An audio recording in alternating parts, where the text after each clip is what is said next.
back to the Fox shop. Today, or possibly today, tomorrow, and possibly the next day, depending on what all goes on here. I'm gonna be doing something with that Raptor liner.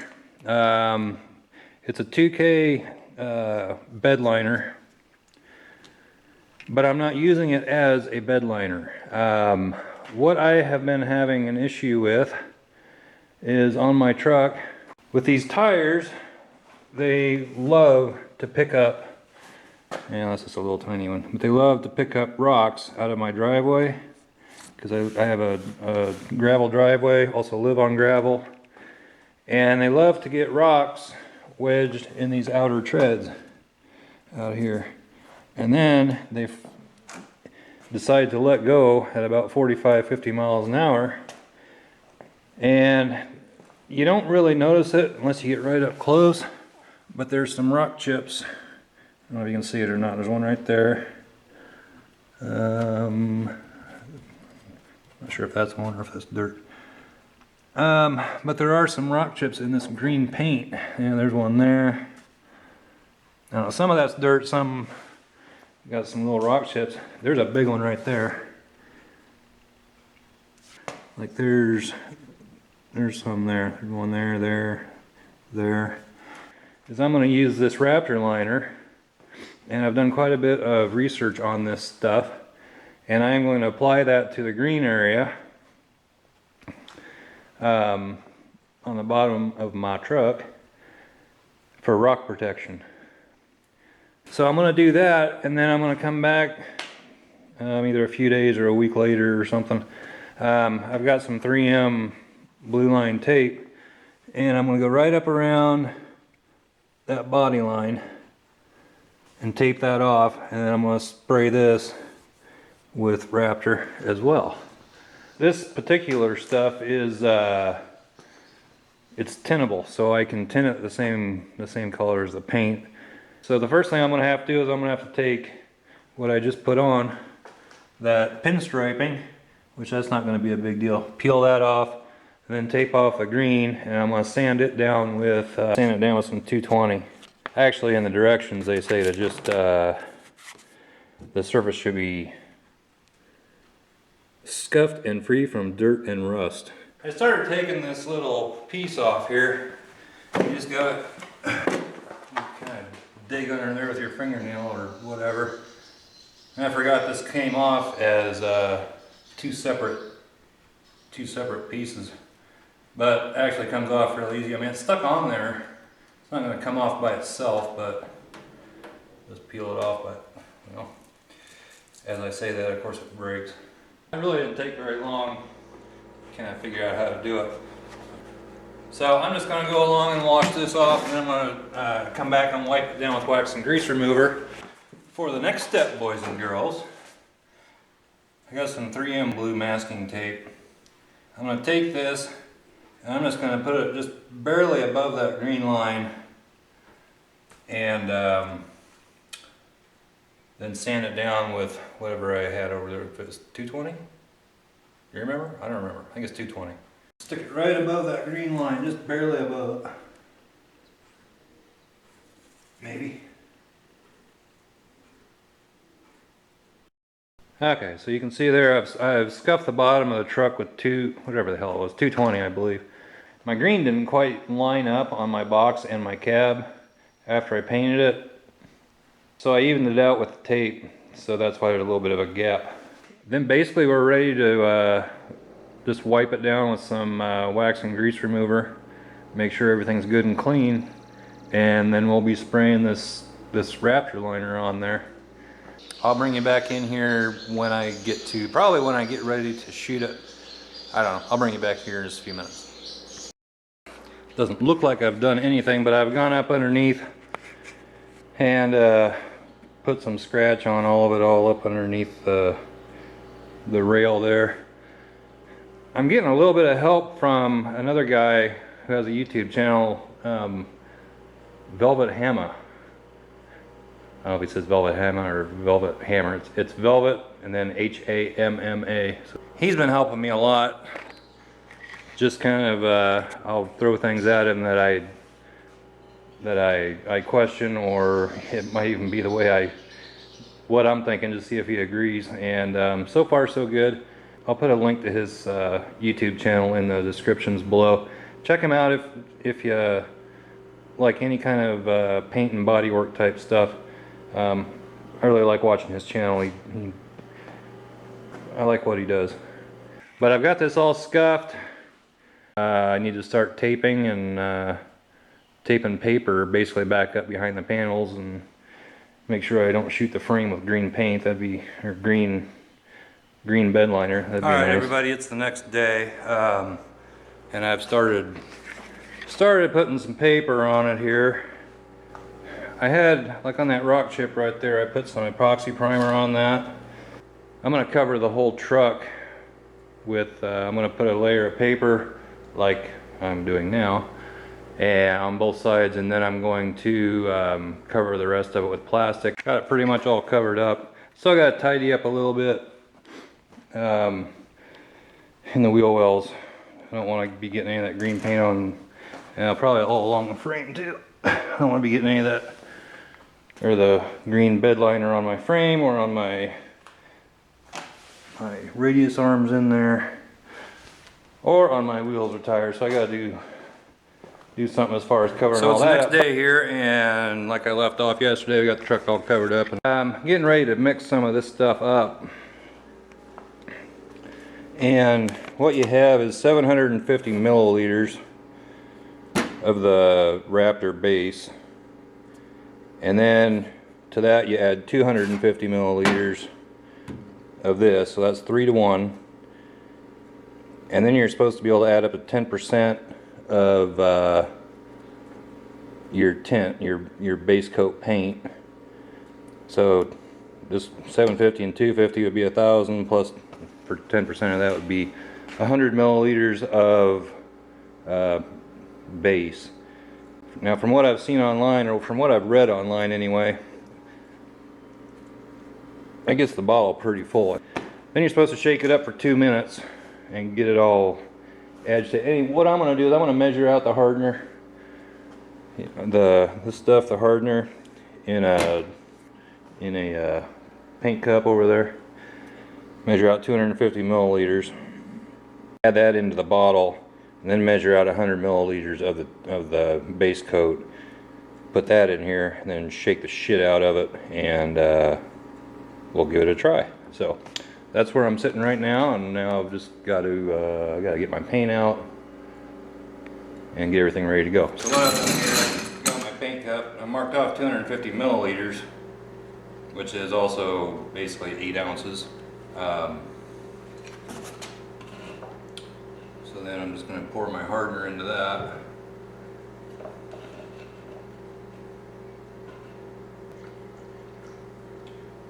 There's that. Now if you get one of these, this is down inside the can. You can pull it up with these 2 little tabs. I figured it was just going to pull off, but this actually screws on. So cover that back up. I've got my base coat here. I think I'm going to put that in a different cup. You can't fit all that in one bottle, not with mixing it 10% anyway. So I dumped my my color and most of that bottle into a mixing cup, and I'm going to mix it up. There's probably still a quarter of a bottle left in that, so I don't know.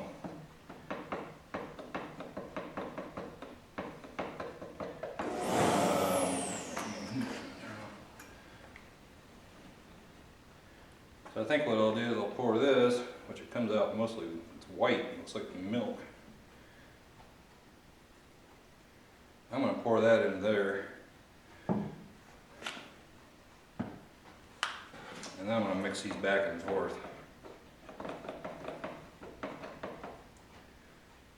I've read that online before, that they don't give you enough room in the bottle to add the tint that you need. And they were right. continue doing this. I'm not gonna have you watch all this, but I'll be back. I got it all mixed up in the paint cups. Now I'm just shaking it all up in the bottle. Get it thoroughly blended. I'll bring it back in when I start shooting. Okay, well I'm ready to go here. We'll see what happens.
Well, that works pretty slick. Couldn't go on any easier, that's for sure.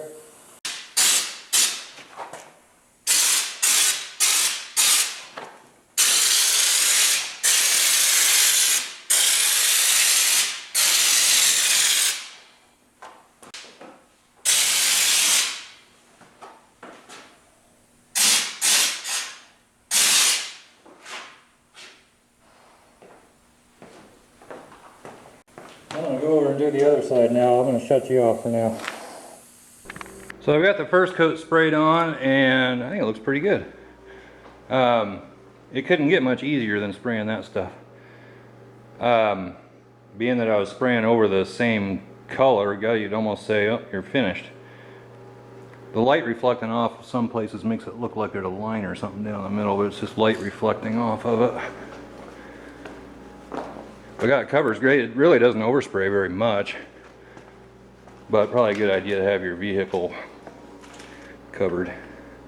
But I think that's gonna, if it holds up like people say it will, that's gonna be the bomb. You can tell in a couple places. Let's see. Yeah, there's one.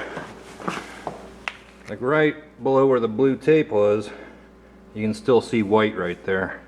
And I'm hoping that tape will pull off okay. I think it will.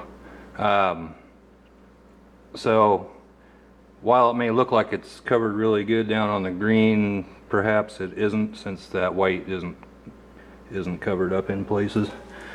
But other than that, I think it looks pretty good. I'm spraying all up along the bottom of it real good, so hopefully that'll protect from all these rocks and shit. So far so good. Gotta wait an hour an hour or so. Well, I got done cleaning the gun and stuff. I got about 45 minutes before I can spray another coat, and I may let it go a little bit longer than that before I do it. But spraying it, that's the easy part. That's kind of fun. But I also did a little test panel over here. Sprayed about half of it with it. I laid it on pretty thick. I don't know if I'm going to spray it again or not, but may do some tests with that and let it sit out in the sun and stuff like that. But I don't know. I may do another one too, just so I can do some, I don't know what kind of testing I would do at it. Throwing rocks at it, shooting bullets through it, I don't know. But anyway, that's how the truck is so far. So I'll bring you back when I get going on the second coat, I guess. Alright, well, I'm about ready to shoot the second coat on. It's been about an hour and 15 minutes or so. Got the paint hardener and the Raptor all mixed up here. I'm just giving it a final shake. I'll go over all my air pressures and even how I have the gun set. I wasn't really aware you could set it different ways, but I can a little bit. I'm going to get my mask on, get this hooked up to the air pressure or air compressor, and we'll get going here. And away we go.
Okay, I'm going to shut you off. Go over and do the other side. I'll bring you back in a minute. Okay, so I got all the plastic and paper and everything. Well, not all of it. It's still around the tires and up underneath and so forth, but off the side of it. So here's your first look. And one thing you're going to get right now, anyways, I got halogen lights in here shining on it, so you're getting a little bit of reflection off of those lights pretty strong. I'm not sure what it's going to look like out in the sunlight, but I think it looks pretty good.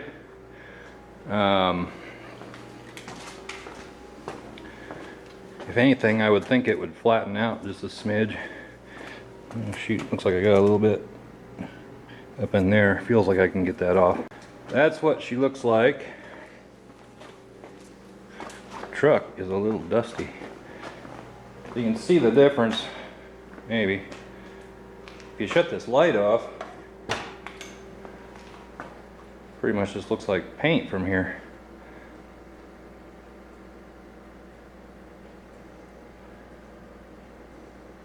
But you turn this light back, yeah, I'll walk over here too, I guess.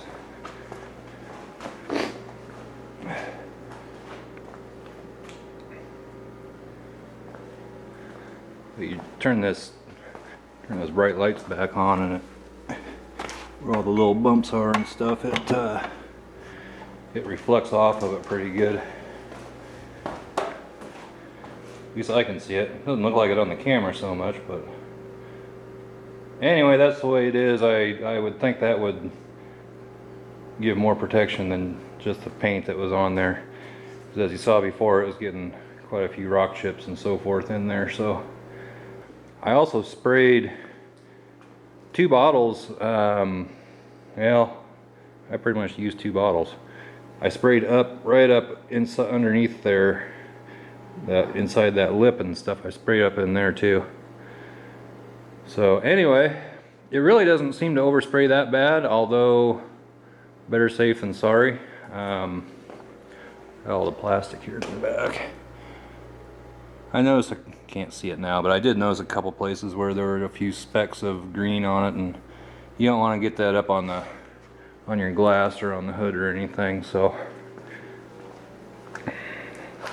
anyway, that's how she's looking. I like it. I think it's going to do good. I hope.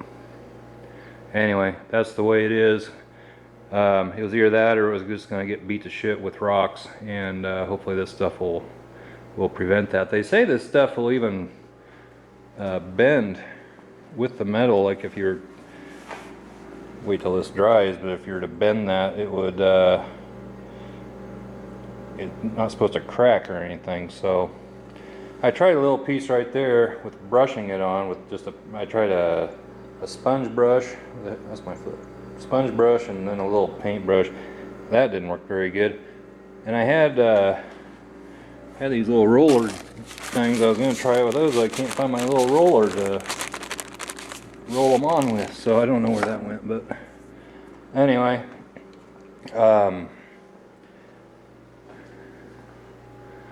that is what I got done today. Now about the gun, this is what it is right here. I'm gonna put you up on the tripod. Where is my tripod? I'll be right back. First off, this is the tube that goes down in the bottle, and it just screws into the bottom of the gun. Just hand tight basically, although the first time I took a pair of pliers and I put a rag around it and I tightened it down pretty good, but the second time I didn't do that, I just did a hand tight. But this one up here's got a nut on it. It's a 5/8 nut. It comes in the box, it's not assembled or anything. All this is a tube. It's got a little hole in it. It's actually bigger on this end than it is this end. And from what I read, you can alter your pattern a little bit by on how far you screw that in. I can't think it makes much difference, so I set it about in the middle, which seemed to work good. I didn't test it on different lengths, which I'll try to do that next week when I go around the wheel wells. That's all there is to that, and then this just screws onto your bottle and shoot it. I was shooting at it it was just over 60 pounds, 60 psi, might have been 61. I didn't have a regulator on this, but just off of my tank over there, it was shooting at about 60, roughly 60, 61, something like that. And it seemed to do a pretty good job, so that's what I stuck with. I did a little sample on a piece of wood, and I just went with it. One thing you don't want to do is hold it too close. If you hold it too close, it's going to glob it on there. Don't hold it in one place, it's going to glob. It's common sense, but and it doesn't seem to matter if you just go back and forth like that, or if you just do quick little bursts. It kind of all just blends it together. So I found that going in short little strokes like that and getting good coverage, and then I go over the whole thing just to even it out like that. But it seemed to work pretty good. So anyway, that is what I did this week. Next week I'll do around the wheel wells. Give you one last look at it.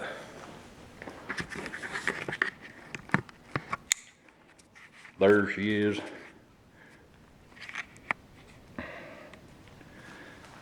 I don't know if I can get some kind of a stripe to go over the top of that. I may play around with that some, but I'm gonna let this dry for at least a couple of days before I do anything with it. And probably at least 4 or 5 days before I even think about doing the up around the wheel wells. But anyway, I think it turned out pretty good. If I think of anything else that I've missed here, I'll bring it up next in my next video when I do the wheel wells. But anyway, if you like this video, please subscribe, comment below, hit that like button, and be sure to give Velvethamma a look on his YouTube channel. I'll give a link down below. Thanks for watching. Bye-bye.